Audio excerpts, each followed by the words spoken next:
सबसे पहले आप सबको मेरी प्यार भरी नमस्कार।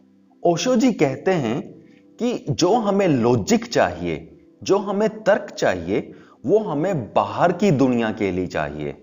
पर अगर हम बात करें अपने अंदर की दुनिया की, तब हमें तर्क नहीं, विश्वास ज्यादा चाहिए, फेथ ज्यादा चाहिए। बाहर हमें क्या चाहिए? लॉजिक। अंदर हमें क्या चाहिए? फेथ। बाहर की दुनिया में हमें लॉजिक इसलिए चाहिए क्योंकि बाहर हमसे कोई धोखा कर सकता है, हमसे कोई चीटिंग कर सकता है, हमसे कोई छल कपट कर सकता है।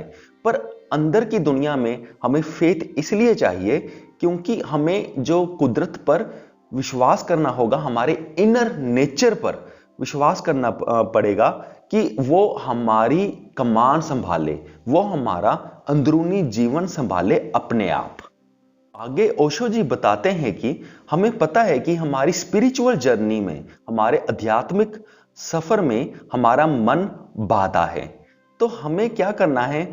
हमें अपने मन के साथ झगड़ा नहीं करना है, मन के साथ कोई फाइट नहीं करनी है। सिर्फ अपने मन की बात को कोई सुनना नहीं है। जो भी आपका मन आपसे कहे, आपने सुनना नहीं है। अपने मन के साथ झगड़ा नहीं करना, उसको साइड पे रख देना है, सिर्फ साइड पे रख देना है। क्योंकि बात यह है कि अगर हम मन से झगड़ा करेंगे, सपोज करो कि मन कुछ कह रहा है और हम मन को समझाने की कोशिश करेंगे अपने शब्दों में कि हमें ऐसा नहीं करना चाहिए या हमें ऐसा करना चाहिए, तो क्या होगा?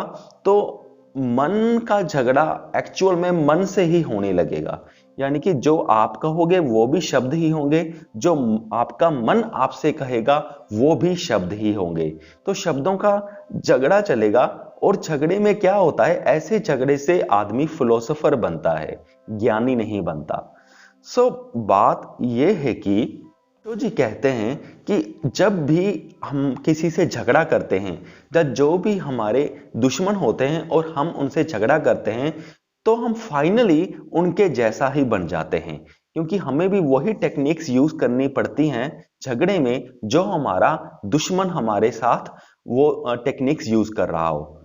तो यहां पर एक बहुत ही इंटरेस्टिंग एग्जांपल देते हैं ओशो जी। वो एग्जांपल है अडोल्फ हिटलर और उसके ओपोनेंट चर्चिल की, जब उनका आपस में युद्ध हुआ था।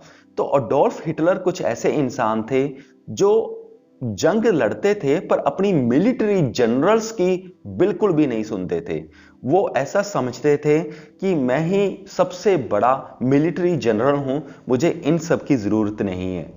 और जब अडोल्फ हिटलर और चर्चिल आपस में जंग लड़ रहे थे, तो चर्चिल बार बार हारा था। अब वो क्यों हारा था? ओशो जी कहते हैं कि जो चर्चिल अब वो जंग लड़ता था अपने मिलिट्री जनरल्स की एडवाइसेस पर अडोल्फ हिटलर जंग लड़ता था अपने खुद की एडवाइसेस पर, यानी कि वो अपने मिलिट्री जनरल्स की एडवाइसेस को नहीं सुनता था। तो इसलिए जो चर्चिल था, तो चर्चिल को समझ में नहीं आता था कि अब इसकी क्या, अडोल्फ हिटलर की प्लानिंग क्या होगी।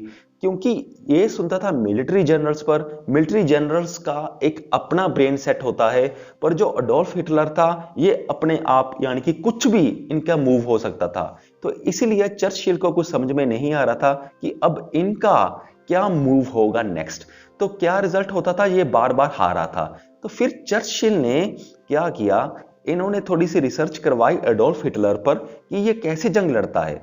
तो तब चर्चिल को जाकर पता चला कि एडोल्फ हिटलर ने एस्ट्रोलॉजर्स अपॉइंट किए हुए हैं एडवाइसेस के लिए कि जंग कैसे लड़नी है। तो जब चर्चिल को पता चला कि इसने एस्ट्रोलॉजर्स अपॉइंट किए हुए हैं, तब चर्चिल ने भी एस्ट्रोलॉजर्स को अपॉइंट किया, क्योंकि अब एस्ट्रोलॉजर्स ही एस्ट्रोलॉजर्स की टेक्निक समझ सकता था। तो जब चर्चिल ने एस्ट्रोलॉजर्स को अपॉइंट किया और तब एस्ट्रोलॉजर्स और एस्ट्रोलॉजर्स दोनों का ब्रेन सेट मिल गया, तब इस एस्ट्रोलॉजर की नेक्स्ट मूव क्या होगी इन द आर्मी, यानी कि जंग में अब ये क्या टेक्निक अपनाने वाले हैं, तो इसने प्रेडिक्ट करना शुरू कर दिया। जब प्रेडिक्ट करना शुरू कर दिया, तब इनको पता चल गया चर्चिल को कि अब अडोल्फ हिटलर की नेक्स्ट मूव क्या होगी। तब क्या हुआ? तब इनको सारी जब प्लानिंग समझ आ गई, इनकी जंग की प्लानिंग समझ आ गई, तब ये भी उसी हिसाब से प्लानिंग बनाने लगे और फिर ये भी जंग जीतने लगे। इस पूरे एग्जाम्पल का क्या मतलब था कि हम जिससे भी युद्ध करते हैं तो हम उनकी टेक्निक्स को अपना लेते हैं, क्योंकि हमें अपनानी पड़ती हैं उसे जीतने के लिए। इसलिए जैसा ओशो जी कहते हैं, अगर हम मन के साथ भी युद्ध करने की कोशिश करेंगे तो तब हम भी, जैसे मन शब्द यूज करता है तो हम भी वैसे ही शब्द यूज करेंगे अपने मन को हराने के लिए। और इससे हम, जो हमारी जंग है, जो हमारी अंदर की जंग है, जो हमारा इनर दुनिया की जंग है, उस जंग में हम हार जाएंगे, क्योंकि हम मन जैसे ही हो जाएंगे। अगर हमने अपनी अंदरूनी जंग को जीतना है, तब हमने मन जैसा नहीं होना, मन को साइड में हटाकर अपने रियल नेचर जैसा होना है, अपने ताओ के जैसा होना है। ताओ यानी कि नेचर, उसके थ्रू गाइडेंस लेकर के और वैसा ही बन करके हमें जीवन को जीना है, अगर हम स्पिरिचुअल पाथ में आगे बढ़ना चाहते हैं। मुझे पूरी उम्मीद है कि आप सबको ये वीडियो समझ में आ गया होगा।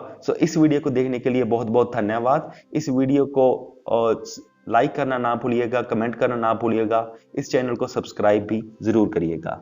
इस वीडियो को देखने के लिए आपका बहुत बहुत धन्यवाद।